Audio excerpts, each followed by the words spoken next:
ये भाई है मेरे पास, इज़ एन एडवोकेट, वकील है। ये ख़ुद भी बड़े छोटी फैमिली से इन लोगों ने ग्रो किया, और ये मुझसे 2-3 सवाल कर रहे थे जिनके जवाब मैं अभी देना चाह रहा हूँ। इन्होंने कहा जिगर सुकड़ने की टेंडेंसी जो है वो फैमिली में भी हो सकती है। दैट्स नॉट पॉसिबल टेक्निकली, लेकिन पॉसिबिलिटी क्या है मैं बताता हूँ। हेपेटाइटिस बी अगर फैमिली को चलता आ रहा है और हेपेटाइटिस बी का रिस्क फैक्टर बहुत ज़्यादा है, माँ है, वर्टिकल ट्रांसमिशन हुई, बच्चे को चला गया और बाकी बच्चों को हो गया, शौहर से बीवी को लग गया, इस तरह फैमिली में ट्रांसमिशन उसकी हो सकती है। और फिर जाहिर है बी हो जाएगा तो जिगर सुकड़ेगा आगे। इसी तरह इंतकाल खून अगर फैमिली में चल रहा है, हेपेटाइटिस सी है या बी है, वो भी ट्रांसफ़र होता चला जाएगा। रेज़र एक दूसरे के इस्तेमाल करते हैं तब।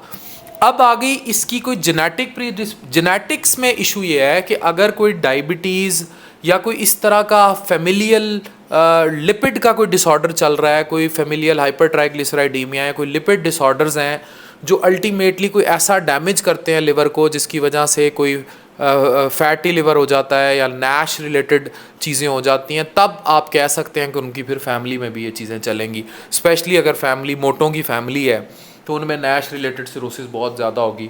मेरे पास आती हैं एक फैमिलीज़, कुछ मैं नाम नहीं लेना चाह रहा, लेकिन उनमें ओबेसिटी बहुत ज़्यादा है, तब उन लोगों को फिर ये लिवर सुकड़ने वाली टेंडेंसी बढ़ जाती है।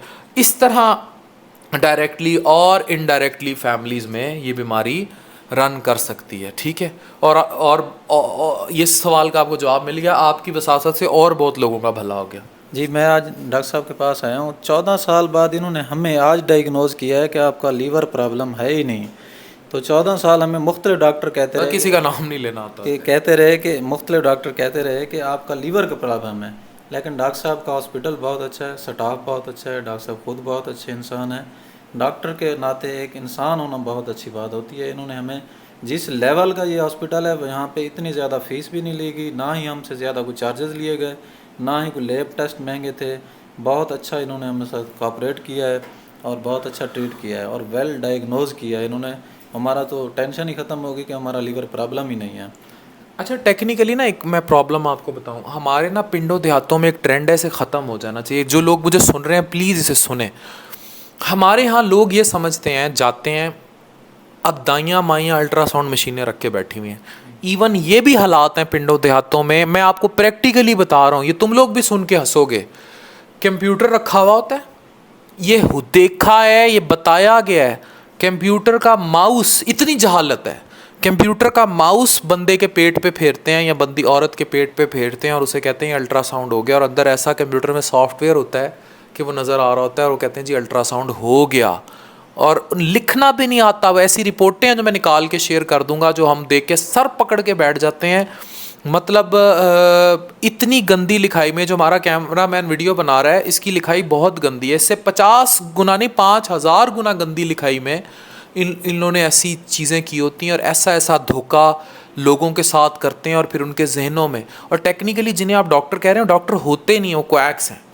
ठीक है, ये पाकिस्तान में इतना ज़्यादा है। मैं इस पे बार बार ये बात कहता हूँ कि इस पे हेल्थ केयर कमीशंस को, इस पे लोगों को खुद मुझे बताएं, एक मरीज़ बेचारा रुलते खुलते जिगर उसका सुकड़ जाता है, कैंसर हो जाता है, अगर वो आखिरी स्टेज में किसी स्पेशलाइज्ड यूनिट का, जैसे एडवांस मैदा जिगर टावर है या बाकी जो क्वालिफाइड FCPS गैस्ट्रो के मेडिसिन के लोग बैठे हैं या क्वालिफाइड स्पेशलिस्ट बैठे हैं या इवन चले अच्छे MBBS डॉक्टर्स बैठे हैं, जब उनके पास तब भागता है जब वो मरण छेद पे पहुंच गया है, तो पहले क्यों नहीं जाते?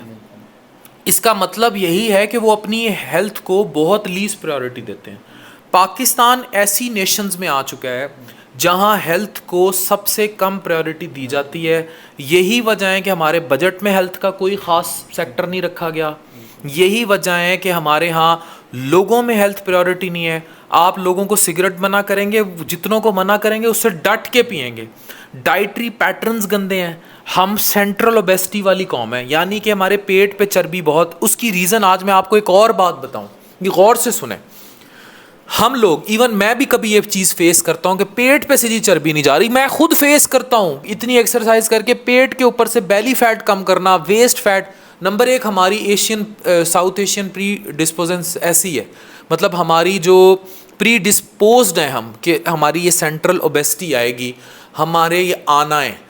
अच्छा, दूसरा स्ट्रेस फैक्टर, मैं एक रिसर्च पढ़ रहा था, उसने कहा आप जितनी मर्जी अच्छी एक्सरसाइज कर लें, आप पेट पे चर्बी नहीं गायब कर सकते, बेली फैट नहीं गायब कर सकते।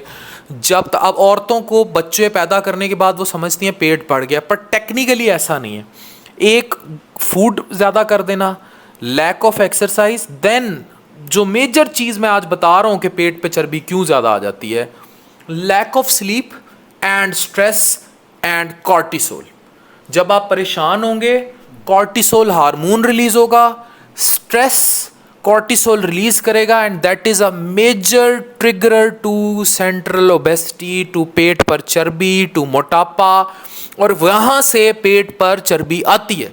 इसीलिए बेचारी 32 साल की लड़कियाँ, 32, 33, 34 साल के लड़के, सब कुछ अंदर होगा, पेट कुड़ुंग बाहर होगा। रीज़न इज, और बेली और वेस्ट बढ़ी जा रही होगी, खुद वो दुबला पतला सा इंसान होगा, पेट लग जा रहा होगा, वो लग जा रहा होगा। स्ट्रेस, पाकिस्तान में 20 से 35 साल 40 साल तक के लड़के का, लड़की का सबसे बड़ा मसला ये है कि उसका ताल्लुक लोअर मिडिल क्लास से है, और वो कमाइयों पे है, और वो स्ट्रेस का शिकार है। ना प्रॉपर एक्सरसाइज, ना प्रॉपर डाइट, ना प्रॉपर स्लीप। और ये औरतें भी इसलिए मोटी हो जाती हैं, प्रेगनेंसी में इनको कहा जाता है खाएं खाएं, और बच्चा अंदर रोटी थोड़ी तोड़ के खा रहा है जो उसको कहती हैं रोटी ज़्यादा खा ले, वो अंदर क्या दाल चावल की प्लेट लगा के बैठा हुआ है बच्चा है।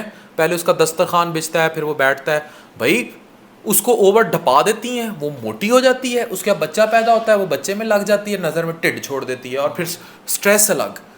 ये वो टेक्निकल रीजंस हैं, और ये मेडिकली प्रूवन रीजंस हैं। आज गूगल कर लें, पढ़ लें, जाएं चैट जीपीटी से पूछ लें। हम तो अप टू डेट से पढ़ते हैं, जो लेटेस्ट रिसर्च हमारे सॉफ्टवेयर्स हैं। आप जहां मर्जी जाके पढ़ लें, you will realize that cortisol is a major triggerer to your पेट पर चर्बी, एंड ये नहीं कम होगा जब तक आपकी स्लीप और स्ट्रेस कम नहीं होगा। और ये मैं अपने आप को भी 200 दफ़ा समझा चुका हूँ, लेकिन माशरा, सोसाइटी, ओवरऑल परेशानी इसको कम नहीं होने देती।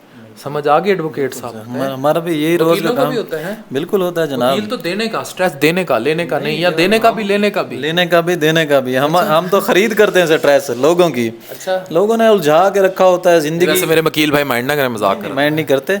वो ये है कि लोगों ने ना झूठे मुकदमात में लोगों को बहुत फंसाया। अब मैंने कुछ दिन पहले एक मुकदमा जीता है, तो वो खुदकशी कर रहा, तो मैंने उसको बुलाया, मैंने कहा भाई कुछ नहीं होता, 302 वाले छूट गए तो आप भी छूट जाएंगे। तो झूठे मुकदमों में फंसा के ज़िंदगी बर्बाद कर रहे हैं, FIR हैं और ये सारा कुछ। बस this is bad part of our nation. Allah सबको सेहत दे, सबको अपनी अमान में रखे, और सब अपने ख्याल में रहें, और अमान में रहें, और अल्लाह लोगों को नज़र बद से बचाए, और लोगों के बुरे लोगों के शर से बचाए। Thank you very much.